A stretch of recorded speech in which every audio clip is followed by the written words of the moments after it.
Well, well, well. It's a new year and it's a new world. Yeah, we wish, don't we? And this is the Real Humans, Great Souls podcast with yours truly, Professor Johanna Sophia. And we are talking today about a topic that is endlessly fascinating to me and very, very hard to get the right balance on, if there even is a balance, and that is obedience versus free will. Obedience is really the big elephant in the room. What is obedience? Why do we need obedience? It occurs to me that in all animal species, when we observe them, instead of obedience, there's just imitation and replication of what the young have learned. Now, humans have this impediment, I was going to say, this deficiency in just imitating and doing as was done before, of being able to think, being able to object, being able to defy, being able to rebel. And obedience has to be coerced, has to be required, has to be learned, right?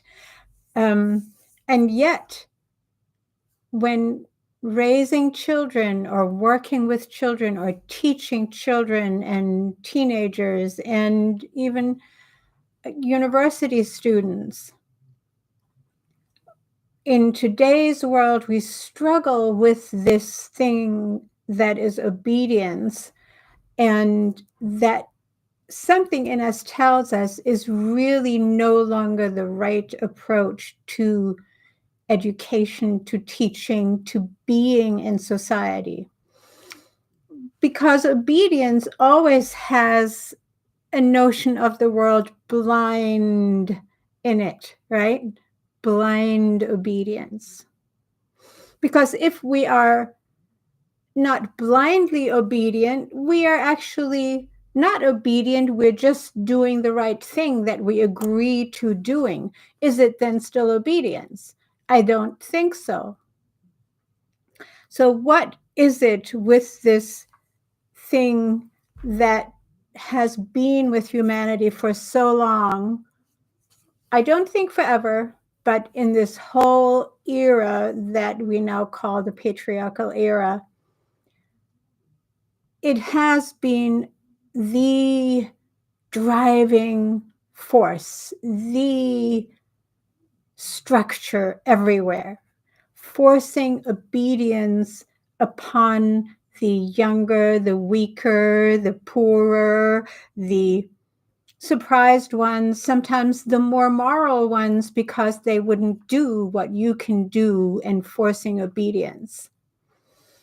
And then there is this notion of free will or choice or decision making or freedom. And people, I just heard it again online. Somebody says, oh, then we were free, 100 years ago when we came to this country.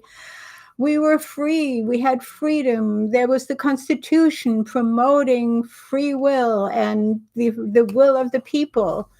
What about the people who you eliminated so that you can exert your free will? What about their free will? So I immediately always have these questions when people think that there was such a thing as a good thing that was freedom and free will in the world, that we now have less of because there is more obedience enforced and more coercion enforced. I always object and say, nah, what about the colonized people in the Southern Hemisphere and the rest of the world? What about the indigenous people that did not even have a chance because they did not have the will to kill and the weapons to kill to the extent that the colonizers had? So Well, do we then throw out obedience altogether and have anarchy? Is that what the alternative is? Maybe that's what some would argue, because every community has to have some kind of cohesion, some kind of collaboration, some kind of sharing, and sharing and a sense of spiritual cohesion. We have to have some obedience, but is cohesion and collaboration really the same as obedience? How do we define one and the other and not mesh them all together and just think that obedience is part of life and there is no alternative to teaching a child to obey because I said so? Right? Sorry. I'm being very caricaturistic. Caricature. So, is there a notion in the human being to not want to be rebelling or different? Is there this notion to want to belong to the group, to the hierarchy, to want to adore the ones who give the orders and be happily obedient to the king, the emperor, the boss, the father, the you name it, anybody who is in that above situation? Do we get a certain satisfaction out of abiding, out of submitting, out of obedience and doing it right? Do we get a sense of being a good person because we're obedient? We do not veer from the path. And of course, that leads me immediate to what you already know: religion. Obedient not only to the earthly powers that be, may they be kings or queens or emperors or bosses or politicians or police or you name it, the enforcers of certain rules and regulations to whom we have to be obedient. Is there this notion that we are good people if we do all this, and we are good people because we have been taught in our respective religion to abide by the rule of the respective gods or God? So that we have the notion taught right there from day one that if we abide by XYZ rules, do not touch yourself, do not sin, do not take what's your neighbor's. Of course, we then get to the ground rules that all humanity has, the ground rules of morals. But can morals really be conflated with obedience? We're not obedient to a moral rule. We feel that something is moral or immoral, is just or unjust. Unless, again, it is indoctrinated via a religion, via a scripture, via a imaginary fear of punishment in hell, in the purgatory, in nirvana, in whatever the respective interpretation of this punishment beyond life may be. So therefore we are obedient.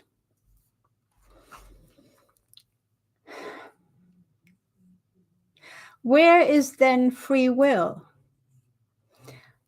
Do the ones enforcing obedience have free will? In a hierarchical society, does the king really have free will and assert his free will upon the populace that he rules? And yes, I'm saying he, even though there were occasionally queens, but their enforcers were still male. You did not have female generals or female enforcers of any kind, may they be earls or dukes, etc. So those were not female, even if there was a female queen, because the bloodline so happened not to have a son in place, right, to become king, as was the case even today in our dear old kingdom of England or of Great Britain, where the sun never sets, right? So yes, is it inherently human, or can to have this hierarchical society in which the majority of the populace has to be obedient? And does the king even have free will when executing the orders that others have to be obedient to, that others have to abide by?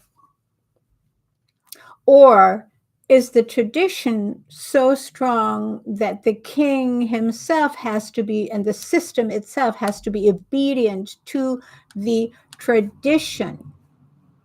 Can you be obedient to the perpetuation of the rules and regulations established in a empirical hierarchical structure, so that even the king can't just say one morning, well, today I want to take my horse out to the fields and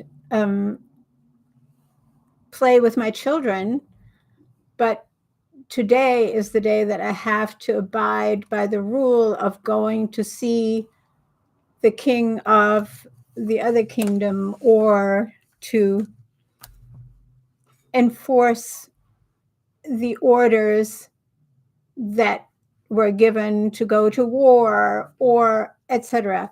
Where is that free will?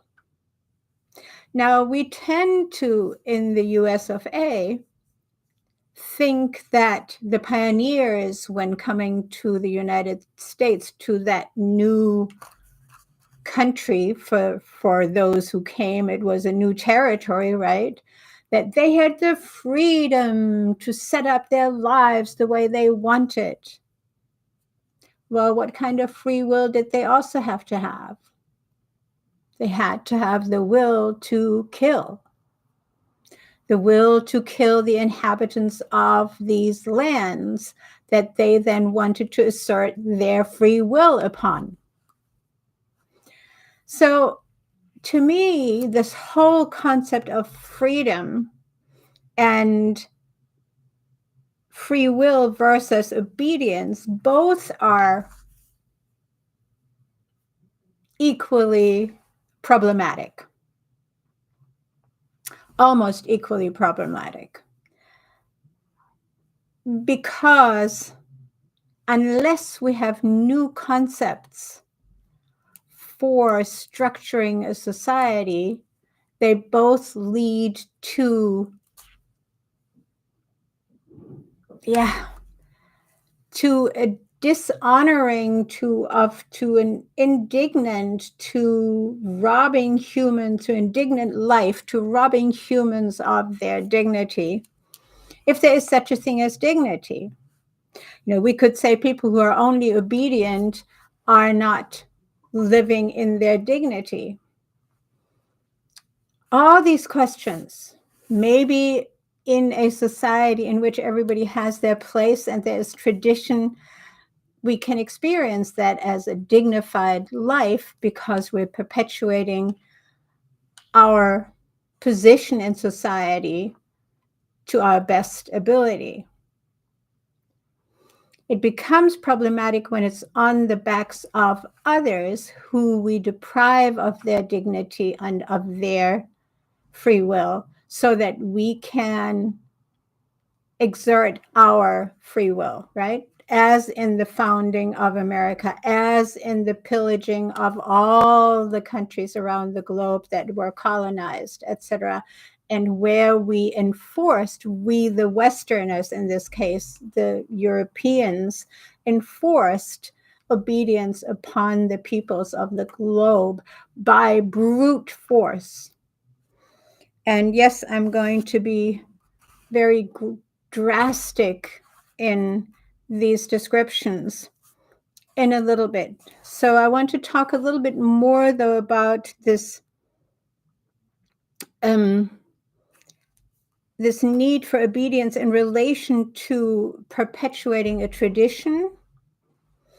And then we have innovation. Innovation really only occurs when there is rebellion against the tradition, when there is breaking the tradition, when there is a disclosure of what goes on in the tradition that is inhumane. I was listening to Stella Assange, the wife of Julian Assange, and feeling and understanding that the tradition of keeping state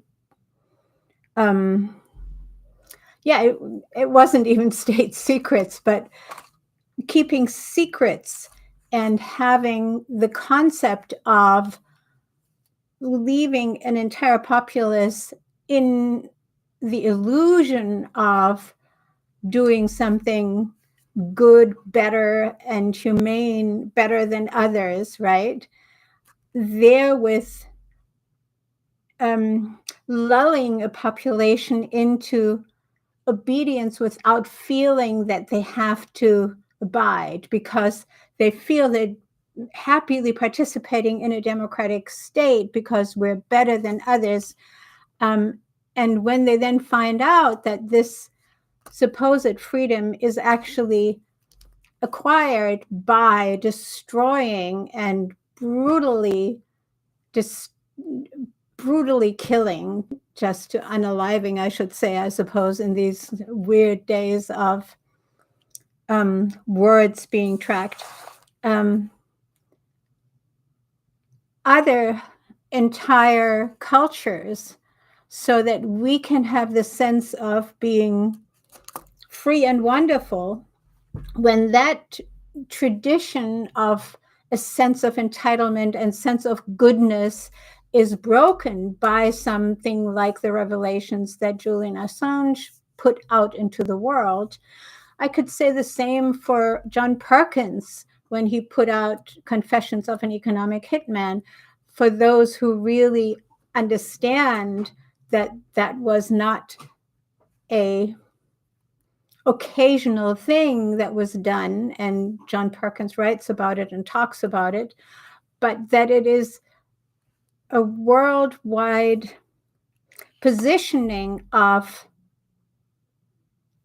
acquiring a state of complacency in our home country by deluding ourselves that we're the good ones, that we're not coercing others, that we're not the tyrants. So traditions only change when there is rebellion, from the French Rebellion to Revolution to Ho Chi Minh and everybody else in the.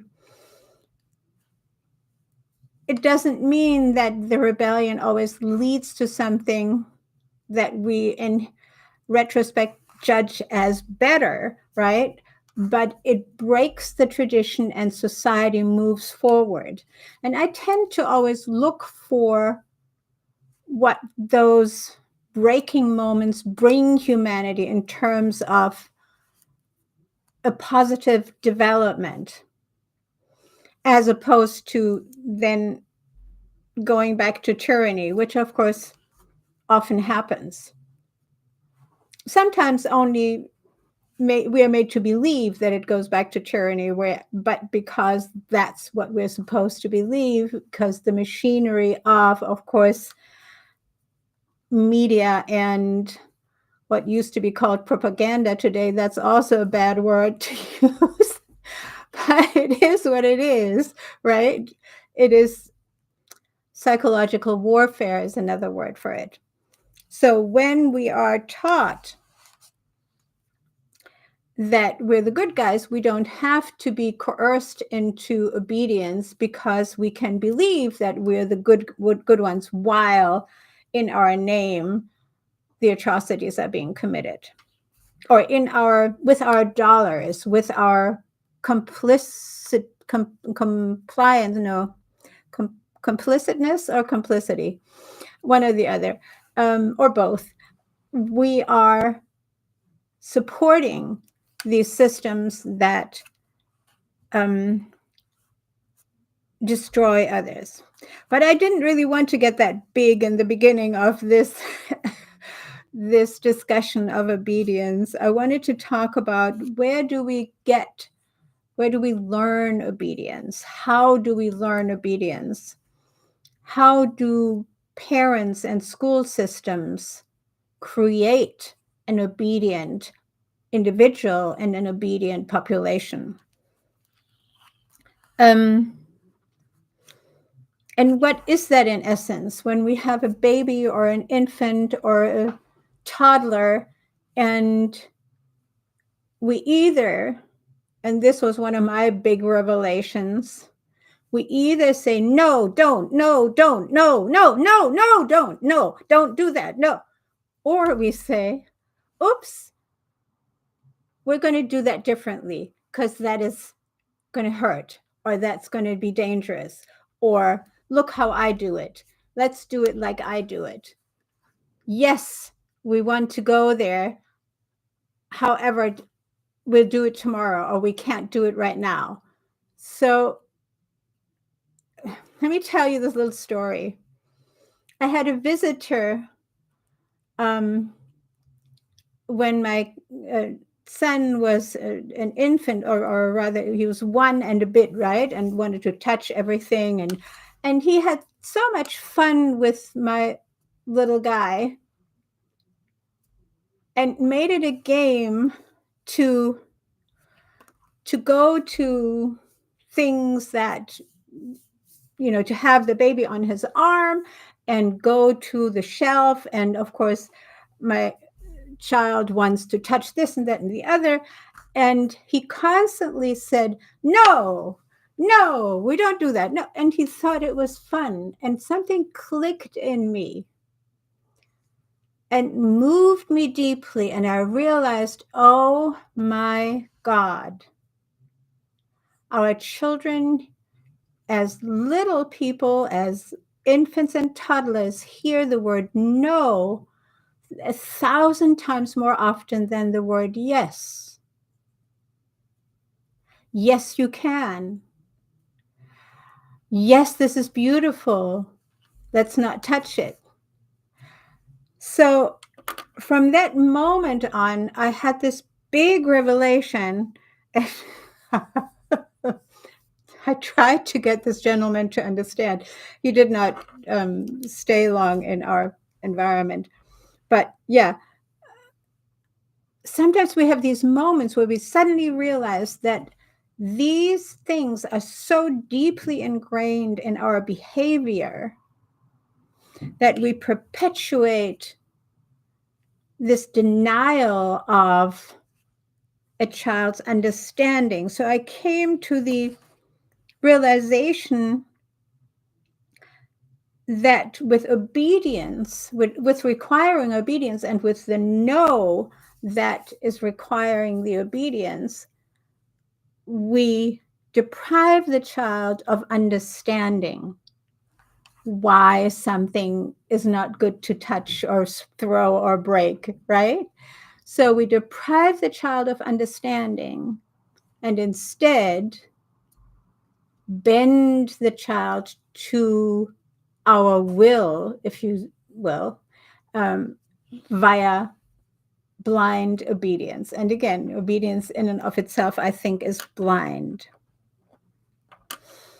So then is the question, where do we learn free will, or where do we learn to think and make the right choice, which is maybe a better word than free will, because I just laid out what is interpreted as free will is often the destruction of others.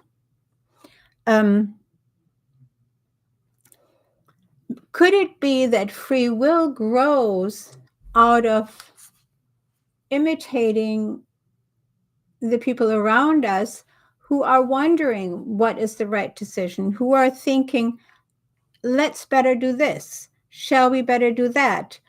Shall we do this or that?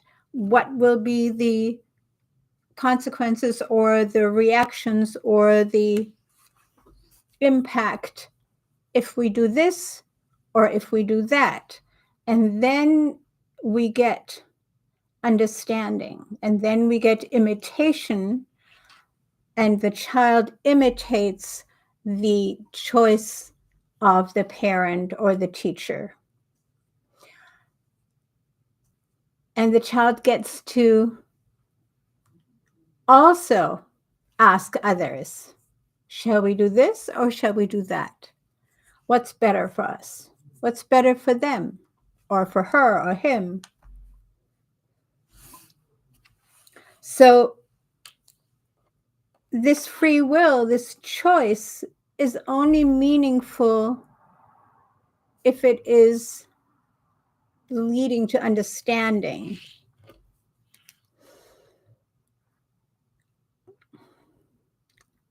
So are there any situations, when I discussed briefly with my son that I'm talking about obedience tonight, he was saying, yeah, but you can't really have a chaotic society without any obedience. So yeah, in quick analysis, that's maybe the conclusion you come to. But what is it really? Is it obedience that makes a society cohesive and coherent? Or is it the sense that we all agreed to have certain rules, to not steal from each other, to not hit each other over the head, to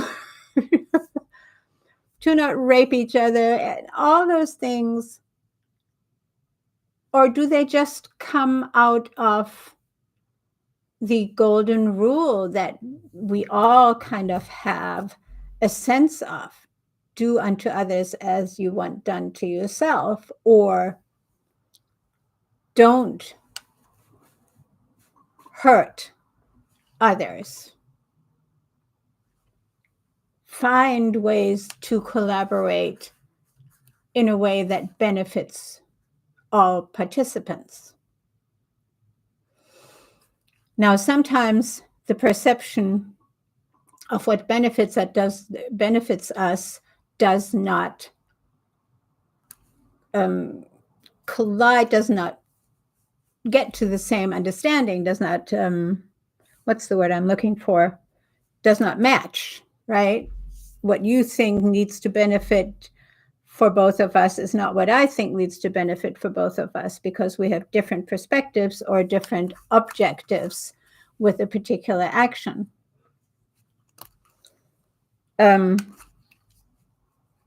Yeah, simple example, you feel like eating the ice cream, and I know that I'll be puking, but the alternative is not having the pleasure of eating ice cream today.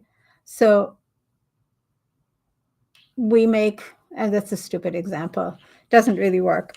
So the understanding that we need in a group to make the group coherent, we need to have certain rules, can either just come out of that understanding, do no harm and do unto others as you want done to yourself, or we sit together and have goals for the entire community that we all agree, and we may not always be 100% in agreement, but we find the middle ground so that it works for everybody. And of course, the need for being better than or getting more than is also something that's so deeply ingrained in our competitive society that it will take quite a while to overcome those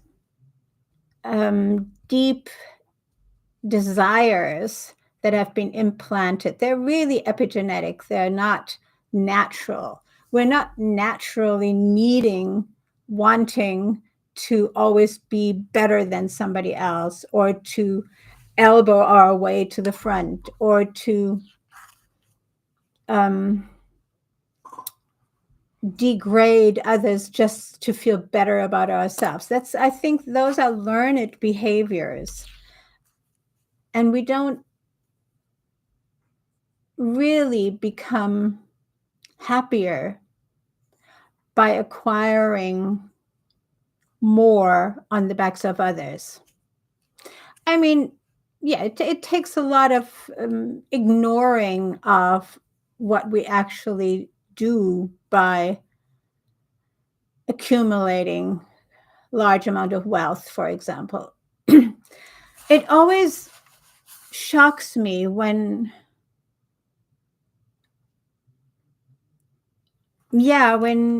people expect to accumulate large amounts of money. Oh, and you can do it too. You can be a billionaire, right?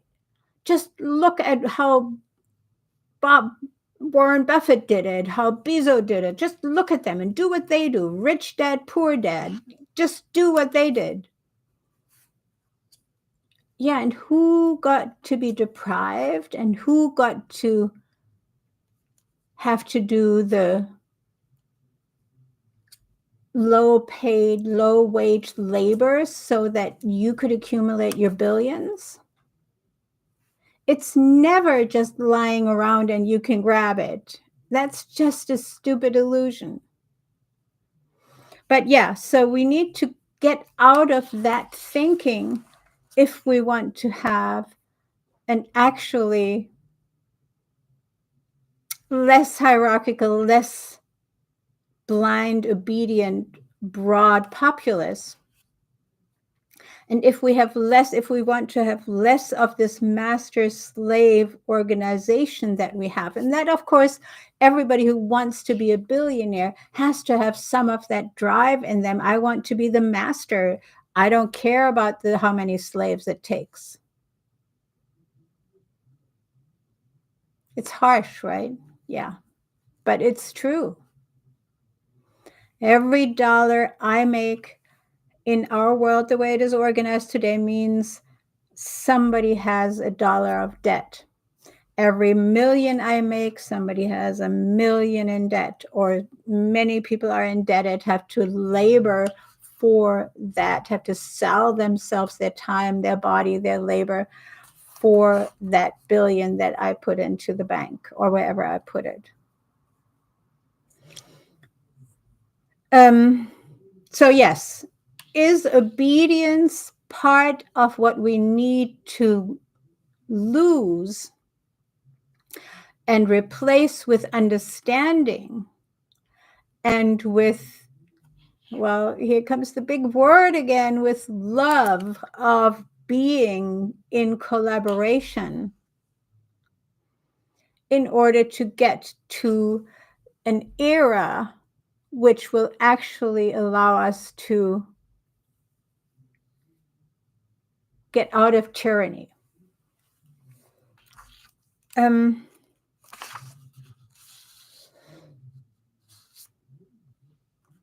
Yeah, I talked about, is the will to kill part of any empirical system? I think so. How can we have a moral society without How can we have a moral society with everybody having a moral core and living that moral core inside of an empirical structure that requires expansion and submission and obedience of others, right? That requires war. Of course, war, wherever we have military, what do we have automatically? Day one, obedience, orders, boom, boom, boom. There cannot be war and destruction of others without obedience, because actually, and here comes the big understanding, it is not a natural instinct of humans to be blindly obedient. It just isn't. It has to be learned. It has to be pummeled into the human child and into the human adult, into the soldier, to be obedient, because without that obedience, it is not a natural instinct of humans to go out and kill others. And I'm kind of hopeful that right now we're coming more into that understanding where we're feeling less like blindly killing in order to get our will and to exert the tyranny over those others who then need to abide by our rule. Yeah. When we look back at the incredible demonstrations and the conscientious objectors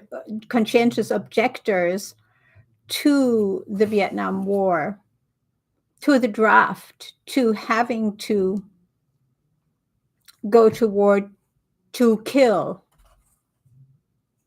Because let's not kid ourselves. I know I talk about this often, but it is murder, whichever way you toss it. So when we have conscientious objection, of course, we are rebelling and we are bringing humanity forward into a better, into a more human, into a more moral in its truest sense world. Oh, and I do need to talk about it. I do not mean the religious morals. I mean the humanitarian, humane morals that we are born with. When you observe infants playing with each other, they will share, they will embrace, they will giggle together. It is only when learned, when they have seen, when they're imitating the adults, that they actually connive and hit and beat each other. It's a very interesting thing. And of course, sometimes they don't have to see adults do it. They can just feel the tensions in the adults around them.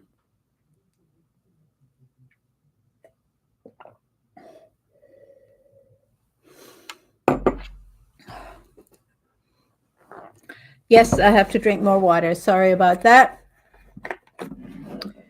Think about your thoughts on obedience. This topic is so dear to me, or it's such a struggle all my life. I'm pouring the water out. That the struggle as to how do we change society from a submissive, obedient to tyranny format. And tyranny has just made a nice little comeback, right? Only now it's kind of global, and we can see that everybody is submitting and is being obedient and compliant, and because there's one, as I said in the beginning, there's one other way of getting obedience of the master to get obedience from the slaves or the subjects. Let's call them subjects right now, because we all are. And that is by appealing to their compassion, to their goodness. And psychological warfare, as of the Second World War, as designed by some minds actually inside the CIA, have come to understand, have become the experts at creating psychological warfare that operates by using human natural compassion for others to get us to be obedient and to comply. And that's not just in these last 4 years that we have seen that. I'm also seeing it in creating the compassion for some imaginary people who are being oppressed in a tyranny somewhere. For example, that was used in all the Latin American countries, from Salvador Allende to, of course, Fidel Castro and so many others, where we are taught to feel, where the PSYOP is, the psychological warfare operation, is that we are to feel compassionate with those poor people who are now being deprived under the tyranny of these leaders that actually came into power, elected by their own people, because they freed their people from the oppression of the masters.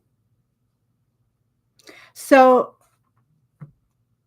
yeah, have I outed myself now as a big C word? I guess so.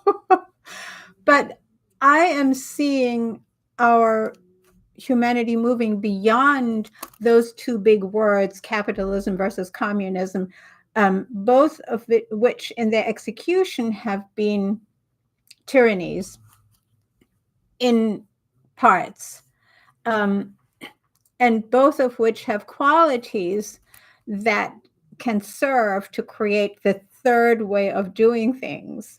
And the third way of doing things would be understanding, collaboration, contribution, respect of all peoples, etc., and would not be in a hierarchical structure. So there you have it. Is then ultimately obedience still necessary? Or does it just turn when we have a group who decides to collaborate? Let's just take a village, right? Let's take an intentional village. It's very difficult still. Some have managed quite well. And they establish their rules and regulations, and everybody agrees that these rules are going to be upheld. When I have mature people who are participating in this village, we do not need a police. We do not need a jail. We will do the ho'oponopono that the Hawaii people used to do before they were invaded and they were annulled, basically, right?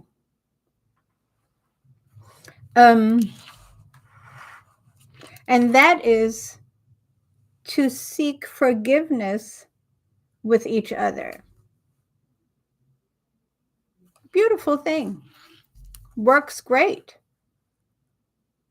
But it needs the education toward understanding, the education toward the knowledge that it is so much more fun. We get so much happier when we share and see each other's happiness than when we grab for ourselves. More for me, less for you.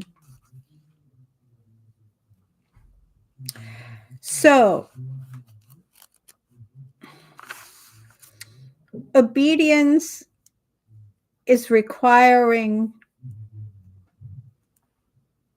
tyranny. Yeah, I don't know why I should be using a milder word for tyranny.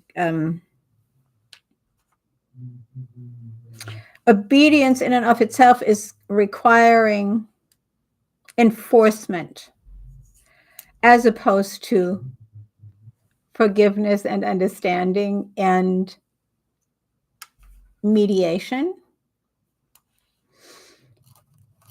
So, how do we get out of this time of obedience? When you look back, and I go back to my whole talk about patriarchy, look at the talk about patriarchy hurts men too, an earlier podcast of mine.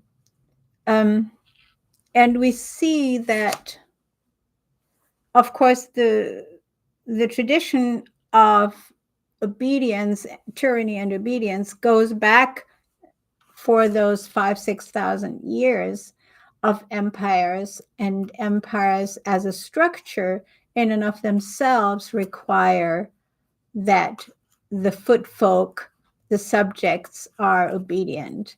Now, when we translate that, and that goes from empires to feudalism, all the royalties in Europe submit the entire world and their own countries to obedience, into capitalism, which now takes over from feudalism, again, oppressing and requiring the workers to be obedient, and to the extent that they have to give up their own children. I've just learned a lot about the orphan trains and the selling of children so that both men and women of all the immigrant families, and this was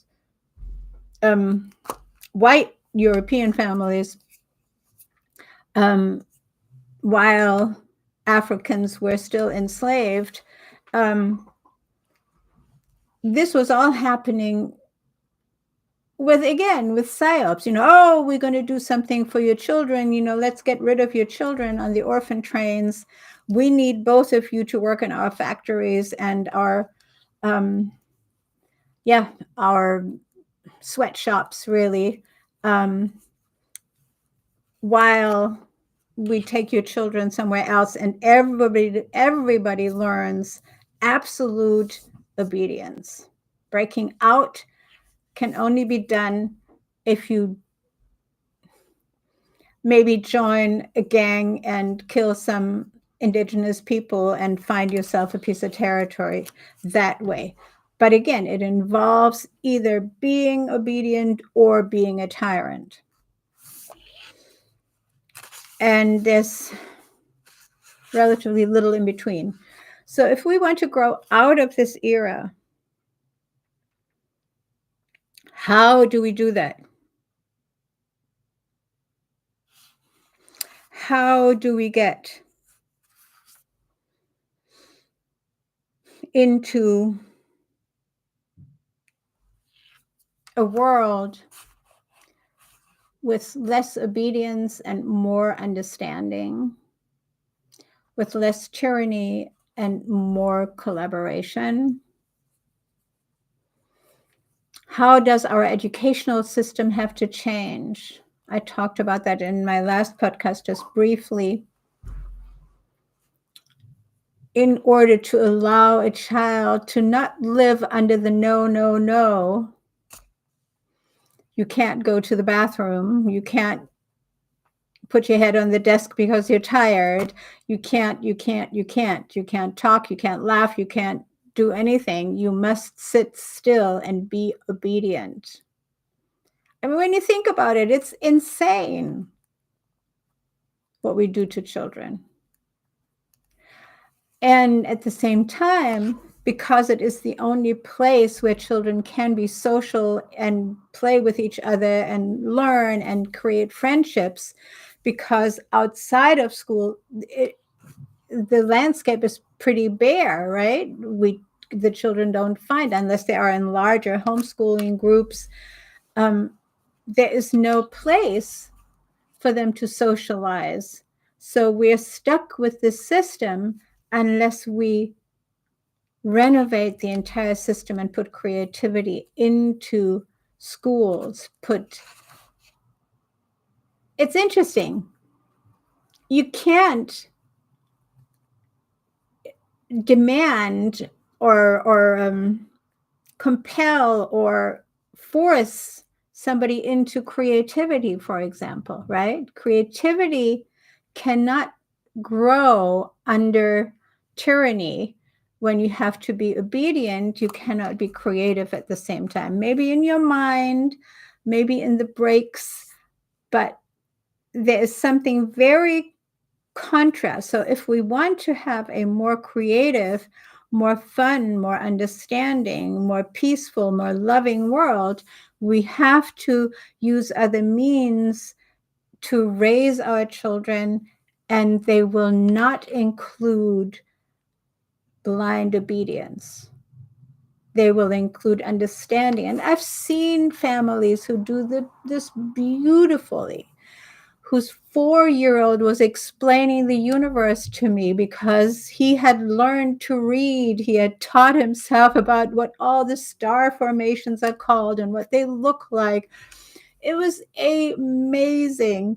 And that's a child who was never told no, who was never told you can't, who was just told, well, we want to eat now, so yes, we'll sit down and we all put our books away for the moment. It can all be done without the no and without enforcement,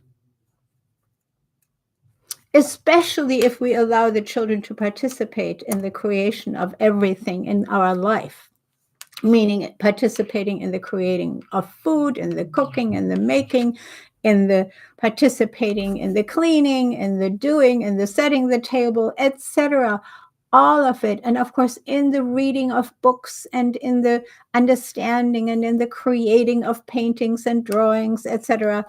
All of those things will allow our children to be more creative and not needing orders, not needing compliance.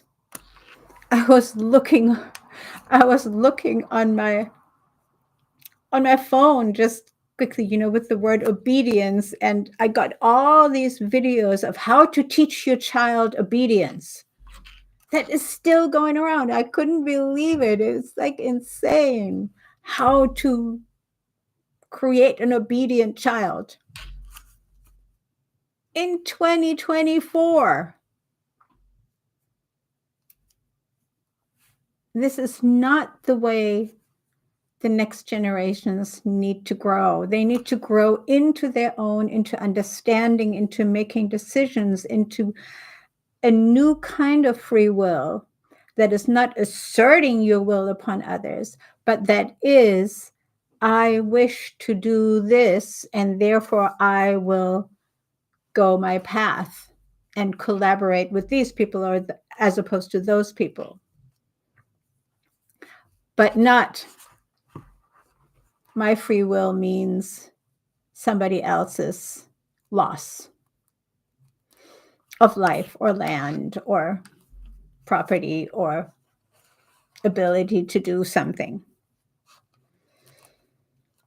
So let's get out of brute force, which we're seeing right now, colonial brute force inflicted upon others. And let's get to collaboration. I am hopeful when I see that a couple of African nations have just decided to collaborate and to do their own, as opposed to abide by the will of the former colonizer who still has a foot on their neck. And wisely and intelligently get out of that foot on your neck and create your better world, your collaboration, your understanding. You're keeping some of your own culture, yet collaborating where necessary or where desired, where it makes sense, where it's financially beneficial to the entire population. Beautiful. It's happening and it's beautiful, and let's do more of it. We can do it here too. We can collaborate here too. And sometimes we have to practice, practice, practice, not to yell no to our kids and not to yell no to ourselves, but also not to take the no that we are told by the tyrants as absolute rule, but to find ways to object, conscientious objection instead of obedience, and finding new ways of understanding and collaborating, maybe even with the ones who used to be the tyrants. Although, yeah, not many will be able to change their ways in this lifetime. But there are plenty of us who are ready to collaborate and be joyfully working toward a more liberated individual existence that collaborates intentionally with others around the globe who are on that path. So I encourage you to be less obedient, more understanding, and definitely more positive, more yeses, more yes saying with your children and your grandchildren. All right. And that's exactly when our time is up. It's bizarre that I always get the time kind of right. All right. There's, I'm sure, lots more to say about obedience and free will. And I may have sounded too confusing. Let me know in the comments. And I'm looking forward to discussing the ways out of obedience. Ciao, everybody. See you next time. And I don't even know yet what I'll talk about next time. And I have so many people that I would like to bring on, but we haven't organized the talks with others yet. But this has been Real Humans, Great Souls, because we all are real humans and we all have great souls. If only we bring forth our power to be ourselves in collaboration with each other. Ciao for now. See you next week.